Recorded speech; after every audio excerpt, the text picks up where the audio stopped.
तर ही भाकरी नाही आहे, आपली पेपर डिश आहे. त्याला भाकरीचा टेक्स्चर दिलाय आणि ती भाकरी म्हणून दाखवली. तवा खऱ्याचा लाकडं खरी, चूल पण पुठ्ठ्याची आहे. ही पेटी दिसते म्हणजे आपल्या घरात जुनं जे सामान असायचं अडगळीचं ते आपण पेटाऱ्यात ठेवायचो. तर हा पेटारा आहे, पण तो पण पुठ्ठ्याचाच आहे.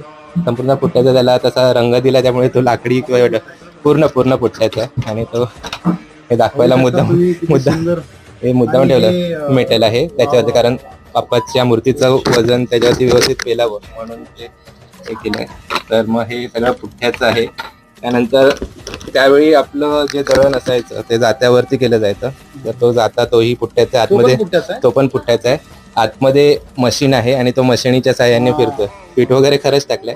परत त्या दोन गोण्यात तांदळा गहूची वगैरे आपली गोणी असते ती रशी, परत मुसळ असायची ती, लांबण दिवे असायचे तेव्हाचे ते, आणि खिडकीतनं आपल्याला निसर्ग दिसतो तर तसं ते दाखवण्याचा प्रयत्न केला.